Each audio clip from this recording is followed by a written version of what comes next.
going back a bit to the postgraduate seminars which Maya used to run, and which you obviously attended both as an undergraduate and afterwards. And Edmund famously used to attend these, and how was his presence felt? Well, I mean, it created a kind of air of excitement among all of those attending the seminar, because Edmund would almost always have something to say, and so would Maya, and occasionally what they said would involve conflict, and Edmund was a kind of loose cannon, and you never knew quite what he was going to say, but mostly I thought that the discussions were productive and actually took the ideas forward. But it's always a difficult situation, I think, when you have a kind of established figure with a very well thought out and worked out paradigm, which Maya had, and then you have a flamboyant and charismatic character trying to redraw a very different paradigm, because the first paradigm doesn't work for his data. And so it was a difficult situation, an intrinsically difficult one, and the difficulties derived both from the difference in personality between Leach and Fortis, but also from their very different experiences in the field and the very different nature of the data that they were gathering. I felt that the relationship between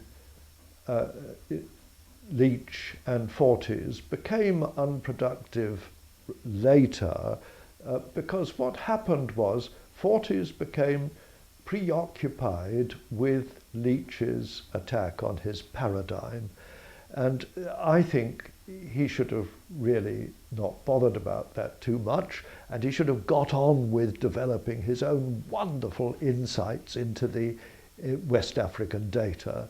And I think for him it was a diversion, and I think particularly Fortis' studies of ritual could and should have been much more elaborate and developed if he'd somehow left aside Asia and Edmund's approach to the Asian data and got on with his own wonderful insights into the African data. And I think that would have been much more productive use of his time and energies. So it did have, in the end, I thought, that rather a negative aspect to it, though I mean, I think the published analyses of Fortis and Leach and the way that they interacted are interesting. I think it would have been more productive, in fact, if Fortis in particular had spent his time on developing his own analysis further. Another member of that, or slightly junior to them, was Jack Goody. Did you have much contact with Jack? Yes, I had quite a lot of contact with Jack, who supervised my PhD for a while, which wasn't an easy situation, because Jack's work was with peasant Africans, with African farmers, and the data that I was producing was very different from that. I was very much influenced by his book Death, Property and the Ancestors, which I think is one of the particularly exciting pieces of Jack's work. I value that enormously. I think that's an enormously valuable book. But actually, it's valuable to me because of the dramatic contrasts that exist between the attitudes to death and property from those that exist among the people he studied and those that applied to the Hadza. The Hadza, whom I worked with, among them, property is perceived very negatively. Any property must be shared. There's an obligation to share. Accumulation of property is wicked and antisocial, And if you have more property than you can immediately use, if you have more personal possessions, bows, arrows, tobacco, smoking pipes, money, anything like that, if you have more than you have immediate use for, by immediate I mean use for in the next day or two, then you should share it. If you have 2 shirts, you should give one away, possibly even both away. But the idea of the immorality of accumulation, which is very strong among the Hadza, and really the obligation to share, which is a moral obligation and a political necessity, and it's an unavoidable one. People come under absolutely relentless pressure to share what they have. They're just besieged by others to give away. It's other people's are entitled to it. Sharing is not an act of generosity among the Hadza. You don't share in order to, you don't give to people so that you can receive later. It's not that at all. It's a moral obligation to give what you have without expectation of return. I've published an article which brings this out, but people still think of sharing as a kind of... Is this the one on egalitarian society? No, this is an article specifically on sharing. And but I think that anthropology has been very damaged by the emphasis on reciprocity, which is a particular notion that is elaborated in some societies to a very great extent. I mean, most notably in the Trobriand Islands, where it's enormously important, which is why Malinowski developed the idea of it. It's built into Trobriand culture in a very fundamental way, and in all societies it applies to some extent. You obviously interact with other people, and if they treat you decently and interact with you in a way that recognizes your presence, well then obviously that creates a basis for a reasonable relationship. But the idea that reciprocity is the fundamental force in human behavior is just absurd. I mean, it isn't. A great deal of human behavior is based on the notion that people have obligations, and obligations in the Hadza case are very much focused on the obligation to give any property, any objects that you possess for which you have no immediate need, to other members of your community without expectation of return. And again, if you think of in our own society, there are many contexts where this also applies. We don't think that the relation between mother and child ought to be one of reciprocity. It's a mother's obligation to give to her infant child without expectation of return. Yes, in later life there may be return, but the mother, in giving to her child, in suckling her child, in looking after her child, the idea that that's based on a notion of reciprocity is absurd. It's just absurd.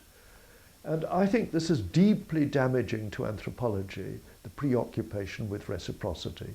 We should look at reciprocity as one social mode, a very important social mode, but there are all sorts of other things going on in human interaction which cannot be reduced to reciprocity. The mention of giving away and levelling of wealth, you're well known for your work on equality and societies. Was this something that had interested you before you went, or was it something that grew as you discovered how much stress there was on equalising? I think it developed particularly out of my research. Yes, I'd had an interest in it. It would have been very hard to have been brought up in this country in the post-war period, when there were all sorts of, when the National Health Service was developed, and when all sorts of new ideas about equality and equal opportunity were being developed politically. It would have, Of course, I was interested in those ideas as a young person at that time. But really, it was the experience of seeing the emphasis in equality in operation among the Hadza that developed my ideas in this subject. I mean, the Hadza are totally preoccupied with equality. And in their case, I mean, the equality is asserted. It's not, you know, the idea that hunter-gatherers are equal simply because they're at a kind of, I don't know, at a simple, at an early stage of evolution. This kind of notion that they have equality because they haven't, you know, there hasn't been a chance for hierarchy to develop is absurd. In order to have equality, you have, of the sort that the Hadza have, you have to have a series of mechanisms which prevent people from accumulating property, which prevent them from asserting their differential wealth, their differential status, and their differential power. And what is so striking about the Hadza is the way that differences of power, wealth, and status are systematically subverted. So it's not a kind of negative situation. It's not just the absence of hierarchy. It's in order to have the kind of equality that exists among the Hadza, you have to have all sorts of mechanisms which promote this equality and maintain it in existence. These are elaborate institutionalized mechanisms which constantly create and recreate equality between people. Anybody attempting to assert control over other Hadza, to assert power over them, there are immediately mechanisms come into play which prevent that being effective. And of course, the potential for inequality exists in all societies. The Hadza are tremendously conscious that there will be constantly other Hadza who attempt to acquire more wealth or more power or more status than other people. And without the mechanisms which destroy those attempts, the kind of egalitarian system that they have couldn't exist. So it's an egalitarian system. It's one in which equality is actively promoted. And the reason why this kind of system exists, not among all hunter-gatherers or anything like all of them, but among a significant group of hunter-gatherers, is because the way of life as hunter-gatherers permits this kind of equality to exist. It's made possible by the fact that people's attachment to the land and other and movable property is such that it is possible to maintain an equal system. If you're a peasant farmer, you have to have some continuity in your occupancy of the land, and so you have to have. You also have to have control over the labour of the junior members of your family. You can't operate as a peasant farmer unless you're able to control the labour of, unless there is a household head who's able, at any rate to some degree, to control the labour of other members of his household, or his or her household, the labour of if you have a male household head, of the wives and the children. And it's very striking in many African societies that actually most of the work is done by junior members of the household. That's not necessary among hunter-gatherers, and it's possible to operate the system without that control over land or over the labour of other people. And that's why there is the potential to have these kinds of egalitarian systems. This is connected, obviously deeply connected. You made a distinction. You said this was a group of hunter-gatherer societies, but not all. And one of the ways in which you've influenced the discipline a lot is that distinction between different kinds of hunters and gatherers. I was wondering whether you can remember how you came to realize this distinction and what exactly it is. This is the... Yes, I mean it's hard to talk about this in a simple and straightforward way, because of course it's become an enormously complex and elaborated distinction. But basically it's a distinction between what I call an immediate return system, in which people get an immediate return for their labour, and that stands in contrast with what I call delayed return systems, in which people apply their labour and get a return typically weeks or months or years later. Now, just to draw the contrast simply, let's make it first of all between immediate return hunter-gatherers and delayed return societies in general. Now, in almost all agricultural and pastoral societies, people put their labour into the land and then get their harvest months later. And you have to have some system of social relations which allows people to apply their labour systematically, and then at the end of it to get a yield on their labour, and to control the yield that they have got, their harvest, until they then start the cycle over again. With pastoralists, you've got an even more delayed system in which you invest in your flocks, and over a period of years you gradually increase your stocks and build up your herds.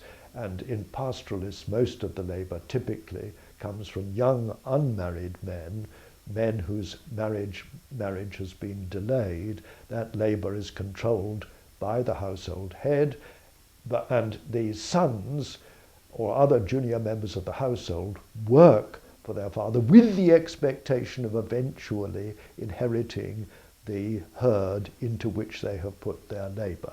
So a system of long delayed yields in which the household head has considerable control, is entitled to considerable respect, and where the counterpart to the power is a kind of elaborate ritualization of the role of the household head and the father, particularly marked in the case of pastoralists. Now, in the hunter-gatherer situation, it's completely different, because people can go off hunting or gathering and get an immediate yield from their labour. There is no way that a father can control his sons and derive benefit from their labour with the expectation of return. He doesn't have anything to which he can give to his sons if they apply their labour for the benefit of their father. The only way in which you can control the labour of young men is if you have a system of highly elaborate ritualized property, and the Australian Aborigines are the really striking case of this. You have the older men who control a body of assets which consist above all of ritual knowledge. It's property, but it's above all non-material property. It's property in the form of knowledge, which is enormously valued, and the labour of young men is very much geared to getting access to this body of knowledge. So it doesn't have to be material property. In fact, very often this non-material property is at least as potent as access to material property. And in many cases, the really valuable assets that exist in in hunter-gatherer delayed return societies. I should say that hunter-gatherers are divided into those that have immediate return systems and those that have delayed return systems. Now, in those that have delayed return systems, very often the property that is there, that is controlled by senior men, is of this, it's intellectual property, non-material property, and it is that which provides the basis for the power and the status and the wealth of the senior generation. Now, in Africa, you have both delayed return systems among hunter-gatherers and immediate return ones. You have both. Although delayed return systems are unusual, what is very striking is that delayed return systems of hunter-gatherer systems can change rather easily into agricultural systems. And my belief is that it's likely that there will have been many more delayed return hunter-gatherer systems in the past, but will have over time rather been kind of pre-adapted for transition to agriculture. Now, the most striking case of delayed return hunter-gatherers in Africa today are people called the Okiek in Kenya. Their delayed return system was based on honey. And we call them hunter-gatherers, and they hunted a lot, but they also specialized in gathering honey. And they didn't just gather wild honey, although they did do this, but they also had beehives. So really, in a way, we call them hunter-gatherers, but it's not just exploitation of the wild, it's also a productive system. They had beehives, and they controlled the land on which the beehives were placed, and they had clans and lineages which actually controlled these assets. And if you look at their social relations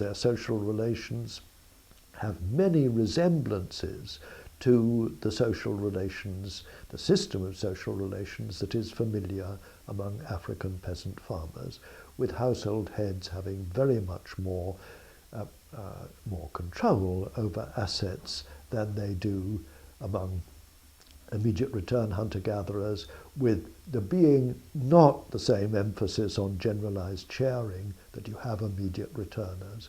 And you also find that nowadays that very many Okiek have changed to farming and combine farming with hunting and gathering, whereas immediate returners find it very difficult to do this. The problem for immediate returners is that it's very difficult to control the labour of junior members of your own household, and it's actually quite difficult because people are so accustomed to the idea that everything has to be shared. It's very difficult for people to maintain rights to their harvest and not to share it immediately when it's obtained. Very often, my experience of seeing immediate returners cultivating is that the maize is picked long before it's ripe and consumed.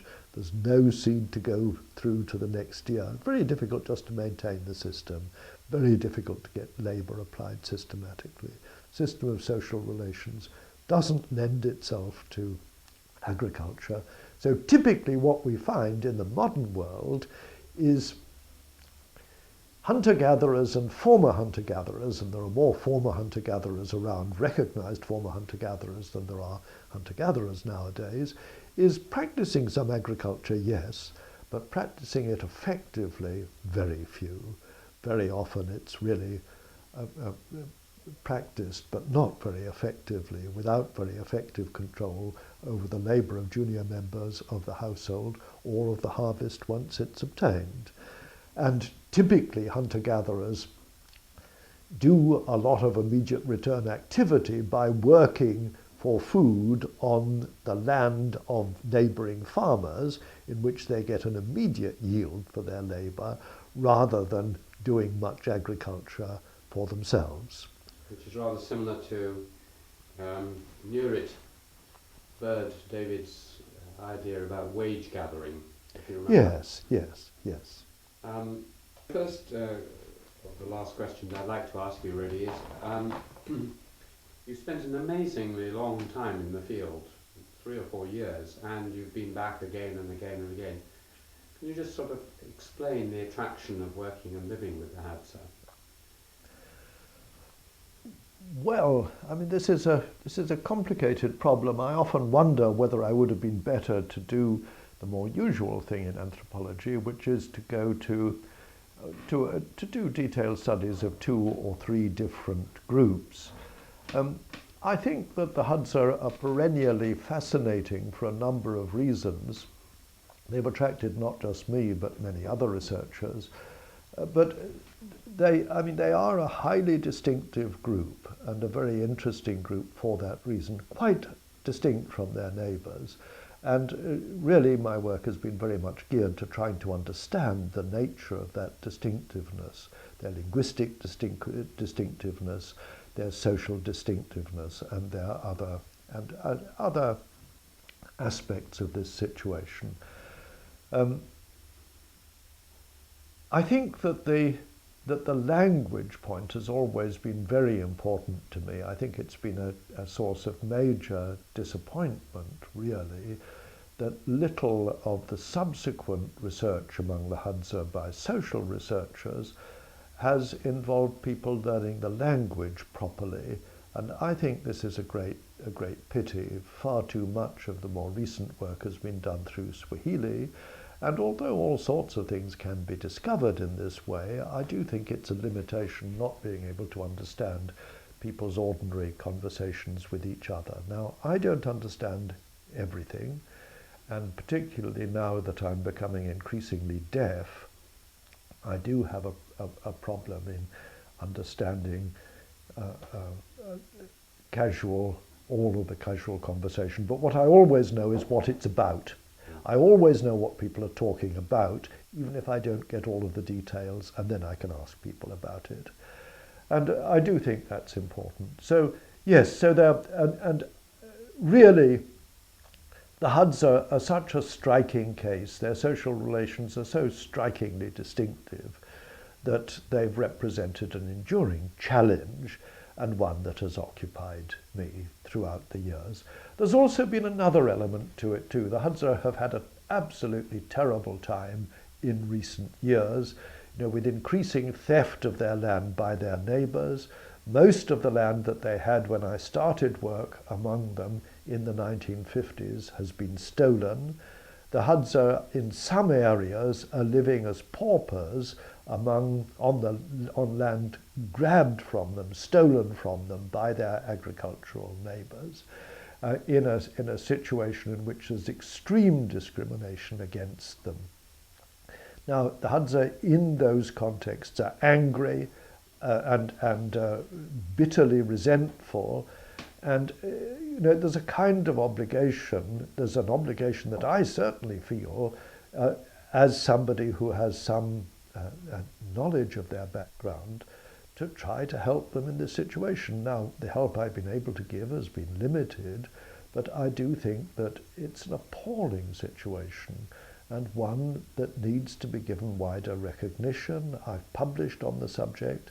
I would say that the publications that I've written have had really rather a limited impact, and that's a great disappointment to me. And the Hadza are angry with everybody. They're angry with the neighbours who've stolen their land. They're angry with the government. They're angry with researchers, including often with me, because they feel they've been let down by everybody. And I think their situation is a terrible one. I think it really is awful. And every day I hear accounts of new difficulties that they're encountering.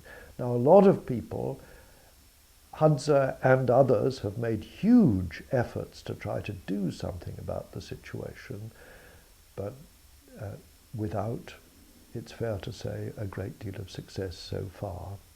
Somehow or other, the right, the entitlement of hunter-gatherers to retain their land and to think out for themselves and work out for themselves their own future on that land is a fundamental human right, and it is obvious that that future should, if the Hadza themselves wanted, be a blend of the economic potentialities of the land. Some hunting and gathering in the residual, as far as that's possible, in the residual land that exists, combined with the exploitation of other economic opportunities that exist there. Some agriculture for those who choose to practice agriculture. Some earning of wages from working on the land of other people, and some acting as tourist guides, the exploitation of the range of economic opportunities. It's not for outsiders to tell them what to do. What they need is land and a recognition of their entitlement to live in the way that they choose and to develop the economic opportunities as they wish to develop them, not just as a group, but also as individuals within the group. Now, that's absolutely fundamental, but there's very little acceptance and recognition of this. People are always devising new scenarios about how the Hadza ought to live. It's not for other people to tell them, it's for them to decide how they want to live, just as it is for every other human group. But they need the land in order to be able to do that. And if they're living as impoverished paupers, they then have no choices. Thank you very much. That's a very eloquent statement. One of the things you did there and you're famous for is your interest in film in anthropology. And so you've recorded their lives and other things with in texts and writings. But could you just say something? You've been very closely associated with the use of film and the development of the Royal Anthropological Institute film festivals and archives and so on. What do you think is the role of film in anthropology? I think film has been important in a whole lot of different ways within anthropology. I must say that I think the most important role of film is to provide a resource for the people who are filmed to use in future. I mean, the film that I made on the Hadza, I made it above all for the Hadza. And what I hope is that in 100 years' time, the Hadza will look at that film, think about it, and that it'll be useful to them as a resource for them. And I think that's the major importance of ethnographic film. That's the one I put absolutely top of the list, that it's a means of recording ways of life that will be very difficult for people to understand and appreciate without the visual material. So that for me is primary, but it is also actually very valuable in teaching. And at the Royal Anthropological Institute, from the time in the 1960s, what we were determined to do was to develop a library of ethnographic films that could be used in teaching, and that could also be used by people who were going to do field work in a particular area, who wanted to see what the place looked like and to think about, about the people of the area, that it could be a resource. Now, our preoccupation at the RAI was always in making the many films that were being made, in making them available. There was a real problem when we started that really quite a number of films were being made, but hardly any of them were being made available. Its distribution was the major problem in this country, and it actually remains the major problem in most places. And film in teaching, now modern digital techniques make it far easier to incorporate pieces of film into lectures. There was always a problem with doing this when film was with 16mm film, but now it should be very much easier to do that effectively. And I would like to see that used much more widely than it is. There are still many films which are not in effective distribution. I mean, the wonderful films made by Melissa Llewellyn-Davis on the Maasai, many of those are still completely unavailable at the BBC. They haven't made them available effectively for teaching purposes, and I think that's disgraceful and despicable, because they are actually among the most valuable teaching films ever made, although made primarily for television. There is a kind of intrinsic conflict, much less so now with the change in technology, between doing field research and filming. I mean, in the days of 16mm, if you were going to concentrate on, if you were going to do filming, and a dispute, say, broke out, and you rushed for your camera rather than for your notebook, I think it could get in the way of doing good field research. And I, on the whole, believe that at that time, the right way of using film was to do your basic research, and then to go back on a separate expedition and to film, in which you would apply the knowledge that you had learnt during earlier work and be able to make a film following up particular themes that you had developed earlier. We had, particularly in the past, but even today it's the case, we have an extraordinary situation that people making ethnographic film have very often seen a very limited range of ethnographic films themselves. It's extraordinary when talking to ethnographic filmmakers how many of them are ignorant of the techniques that have been developed over the years by ethnographic filmmakers, and really haven't thought adequately about the range of techniques, the range of different ways of making films. And it's really, my comments on this would be really very much like those comments that I made earlier about lack of preparation for field research.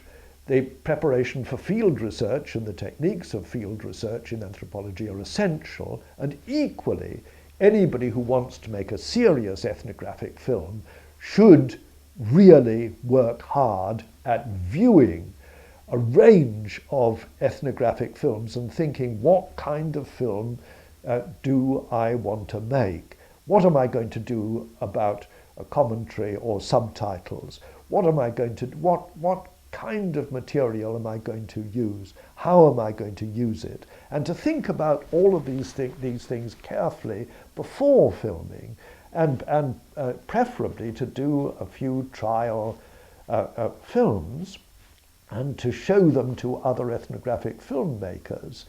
And I just don't think it's good practice to do as so many people do today, which is to rush off with a camera and to make a film without having looked at the splendid corpus of ethnographic film that exists, including, a very wide range of different techniques, some of which are useful, which are useful in a range of different contexts and which need to be thought about carefully, properly prepared for. The other thing is that I do think that it's essential that ethnographic filming should be based on really sound ethnographic knowledge, and far too often ethnographic knowledge we have, particularly if you watch television ethnographic films nowadays, I mean, many of them are just disgraceful for their ignorance. But the role of there are many now with modern technology. The role of film is very diverse, and it should certainly be used much more extensively in teaching now that the technology makes this so much easier. Thank you. Well, just the last topic I wanted to raise was, as I mentioned right at the beginning, you were one of my lecturers when I went to the LSE in 1967, and I remember those lectures. In fact, I have them still, my notes, and I use them in my teaching. When I lecture on kinship and economics, I use my notes on your lectures, 1967. Goodness me. But you were therefore the contemporary of my teachers. My supervisor was Shapira. I was there in the last years of Lucy Mayer, Raymond Firth, Robin Fox, and then the new generations of Alfie Gels and Maurice Blocks and Jean Lafontaine's. Are there one or two of them who, as colleagues, you particularly single out as someone who you were influenced by or got on well with or would like to remember? Well, there were so many. I mean, it's it's very hard to be selective because I was influenced by many people. I mean, I had in the early days, I was very impressed by Raymond Firth. I mean, really, such an outstanding figure. So outgoing. So his ability to cope with any situation. His performance in seminars was exemplary. I mean, really a very stimulating and enormously important influence. I was very struck by Maurice Friedman, the sinologist who became, for a short while, head of the department convener of the department, as we used to call the head of department at the LSE. I thought that he was absolutely excellent in his willingness to consult with junior colleagues, the way that he was able to interact with other staff and to create a coherent department in which people were able to develop their own interests and to build up a really effective range of interests. I thought he was absolutely excellent at the LSE. I admired him enormously. He subsequently went off to Oxford, which really wasn't a good move on his part. I think he found it very much more difficult there because the anthropological tradition there was very different from the one that he was used to. I do wish that he had stayed on at the LSE. I admired him enormously. I had very great respect for him. In recent years, I've been tremendously attracted by the work of Johnny Parry. I think that, I mean, it's hard to single out Johnny from among the many people who've been doing good work at the LSE, but certainly at a personal level, I have found Johnny's work particularly stimulating. I think his work on his paper on the gift is an absolutely outstanding piece of work, which I find enormously valuable. You know, if one's thinking about work on property, as I have obviously done a lot, I think that paper and its discussion of Moses' work is enormously perceptive.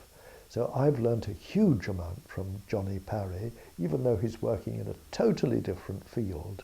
I've certainly within anthropology, I've learnt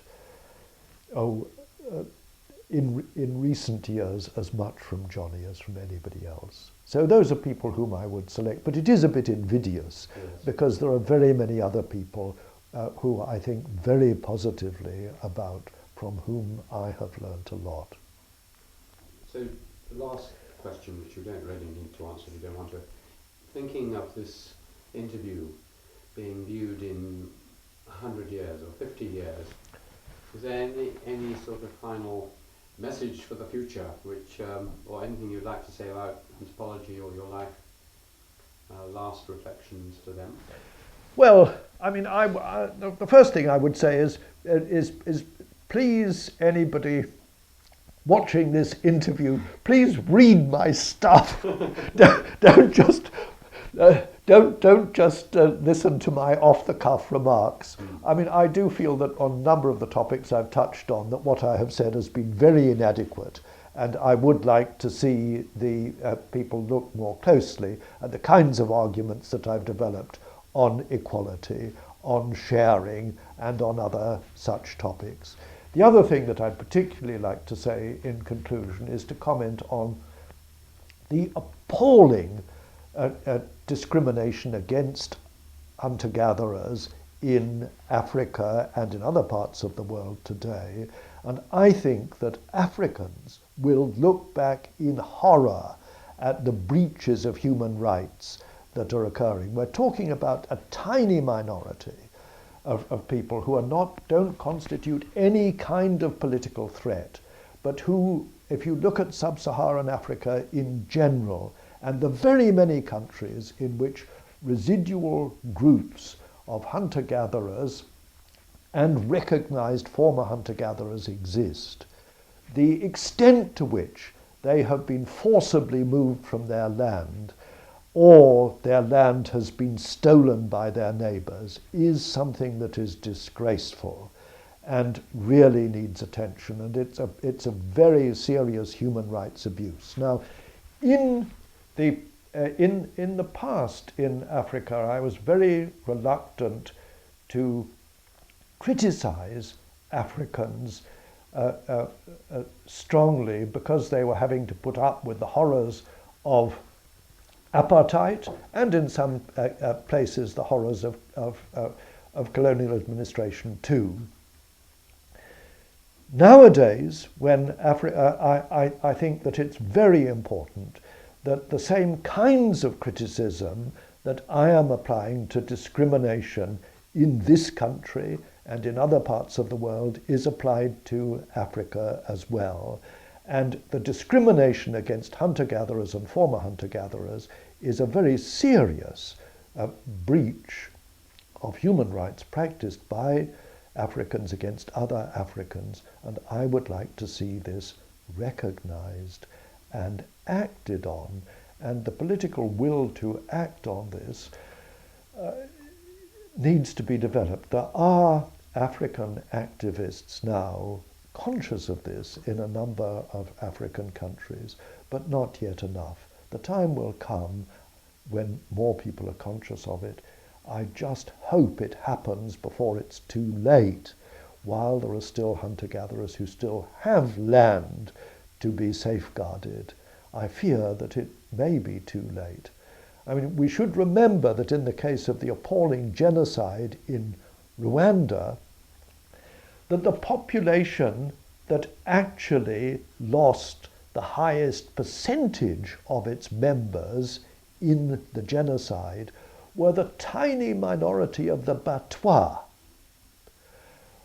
who, constituting less than 1% of the total population of Rwanda, but who lost what was almost certainly in the genocide a higher percentage of their population than the Hutu or the Tutsi, the Tutsi lost a high percentage, but nothing approaching the numbers lost by the Batwa.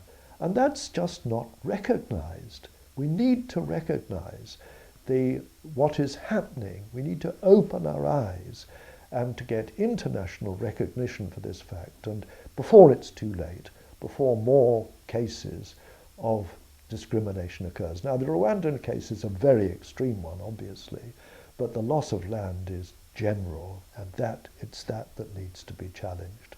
And particularly in the case of the most numerous of the hunter-gatherer groups in Africa, which are the many groups that in the tradition, in the literature, are usually described as pygmies.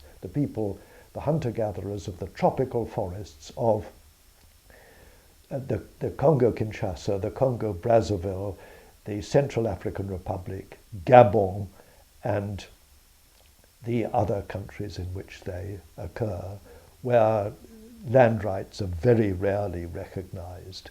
And very many of these groups that are very numerous, we're talking about hundreds of thousands of people, where the land rights are being totally neglected.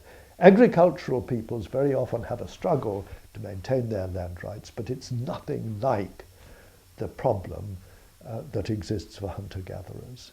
We do need to recognize this. We can't have a situation like the Australian ones, like the Australian one in the early years of colonization, where the Europeans going to Australia described it as an empty country, and totally ignored the land rights of Australian Aborigines. We do have a comparable situation today in parts of the tropical forested areas of Africa, where Africans regard the forest used by hunter-gatherers as an empty land, as a land in which is just free for other people to help themselves to. That's just as unacceptable today in Africa as it was for Europeans to seize the land of the Aborigines in Australia.